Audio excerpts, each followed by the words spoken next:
Hi friends, welcome to another episode of Dr. Arya's vlogs. In the previous lecture, we have learned about the components of complete denture, functions of a complete denture, and steps in fabrication of a complete denture.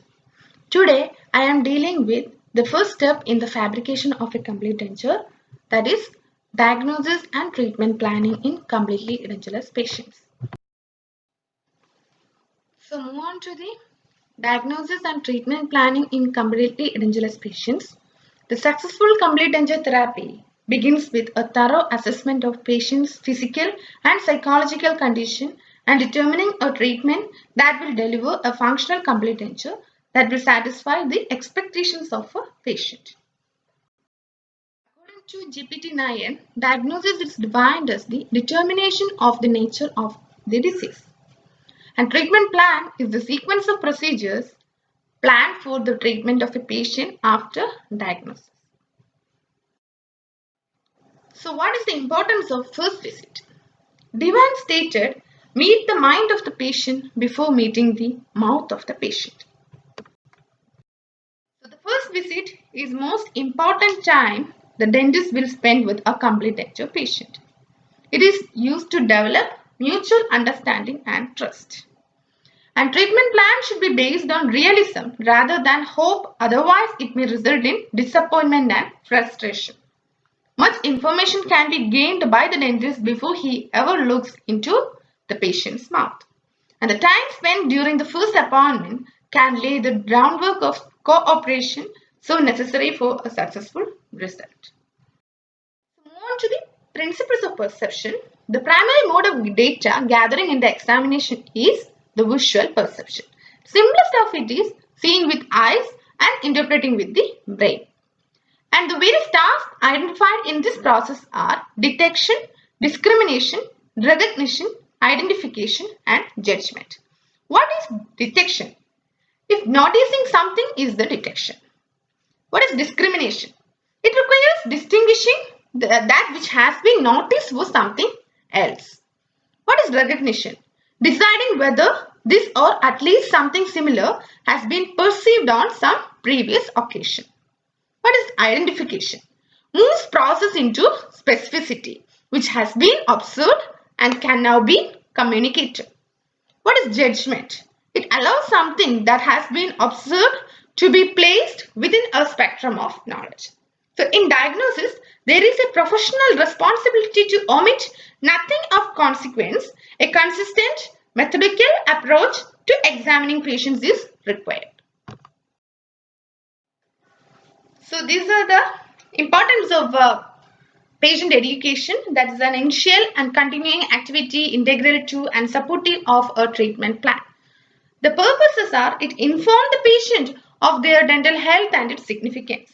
It gives the patient understanding of significance of edentulism, match the patient's expectation with reality of treatment potential, explain nature, use and shortcomings of the processes, identify alternative treatments and their consequences. Will help patient understand diagnostic procedures, diagnostic results, treatment plan, treatment to be provided, use of processes, continuing care and fees. It should facilitate the acceptance of treatment, acceptance of fees, continuing care. Coming to gait of the patient. The observations regarding the patient's walk, steadiness and the level of coordination can help in gaining an insight into the patient's motor skills and any systemic disease. So stamping gait or slapping gait, it is observed in sensory ataxia patients. Then hypokinetic gait in Parkinson's disease and foot drop, they have high stepping gait.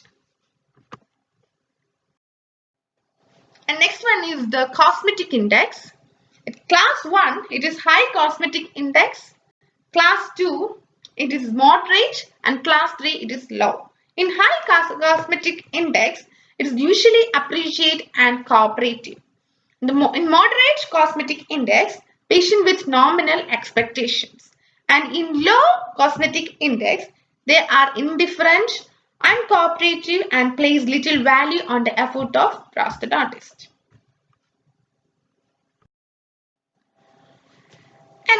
to the mental attitude. Successfully wearing a complete denture is a learned skill for most patients and especially for new denture patients.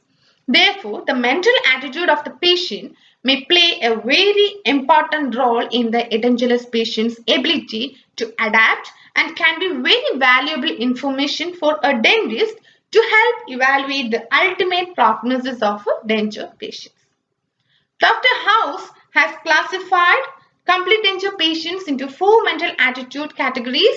They are philosophical, exacting, indifferent, and hysterical. So first coming to House classification. In 1950, Dr. M.M. House classified patients as philosophical, exacting, indifferent, and hysterical. This is the most widely used classification. What is philosophical patient? The philosophical type is the best mental attitude for denture acceptance. And these patients are rational, sensible, calm, and composed in difficult situations. They overcome various conflicts and organizes his time and habits in an orderly manner and eliminates frustrations and learns to adjust rapidly. Coming to exacting patient. It may have all of the good attributes of this philosophical patient. However, he may require extreme care, effort, and patience on prosthodontist's part. Patient is very methodical, precise, and accurate and makes several demands. Patient is comfortable when each procedure is explained and discussed with them in detail. Coming to the indifferent patient. They present a questionable or unfavorable prognosis. These patients are identified by their lack of concern and motivation and apathetic attitudes. Pays no attention to instructions, will not cooperate, and is prone to blame the dentist for poor dental health. An educational program in dental conditions and dental treatment is the recommended treatment plan before denture construction. And moving on to the last group, they are hysterical patients. They are emotionally unstable, excitable, and excessively apprehensive and hypertensive. And the prognosis is often unfavorable and additional professional help is required prior to and during the treatment. And the patient must be made aware that his or her problem is primarily systemic and that many of his symptoms are not result of dentures.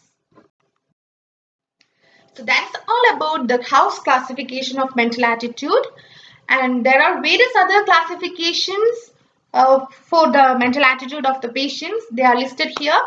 So by Alan Mack, he classified the patients into endomorph, ectomorph, and mesomorph. By Winkler, into hardy elderly, senile aged, satisfied old denture wearers, and geriatric patients who do not want dentures. According to IPWCDO, there are two classifications, maladaptive response and adaptive response. Gamma et al. It is a modified House classification into 5. There are ideal, submitter, reluctant, indifferent, and resistant. And Ettinger and Beck's frail elderly, functionally dependent elderly, and functionally independent elderly. And Blum, reasonable and unreasonable. Then the classification 2 is cooperative, apprehensive, and uncooperative.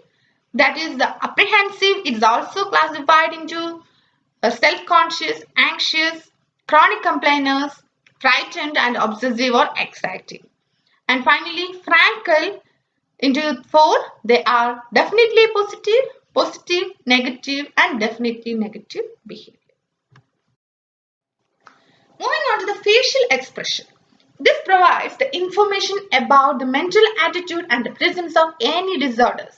And absence of any expression indicates loss of muscle tone, trigeminal neuralgia, plastic surgery, or disorders of central nervous system. Coming to the complexion, it is used to select the color of the teeth. It may also be indicative of the following conditions. If it's pale, then anemia or lack of nourishment. Then ruddy, then polycythemia or chronic alcoholic. If it's bronze, then radiation therapy or Addison's disease. And bluish purple, it may be vitamin deficiency or cyanosis. And lemon yellow, it may be jaundice. Coming to the speech of the patient. The fluency and quality of the speech should be noted as it will help in arranging artificial teeth. If speech is altered due to poor denture construction, it should be rectified. And speech can also be altered due to the following pathologies. Hypernasality is the paralysis of palatal musculature, then hypernasality occurs. Then hoarseness of the voice, if paralysis of both vocal cords, excessive smoking. And finally, the breathing pattern. Abnormal breathing patterns may indicate the following. Heavy sighing if it's emotionally disturbed. Wheezing, asthma. Shortness of breath, lung disease or heart failure. Shallow breathing at rapid rate, pulmonary fibrosis. Erratic breathing, continuous hypoventilation. In this lecture, we have learned the first part of diagnosis and treatment planning in completely ledgerless patients. We will be continuing in the next lecture. Thanks for watching. Stay home, stay safe.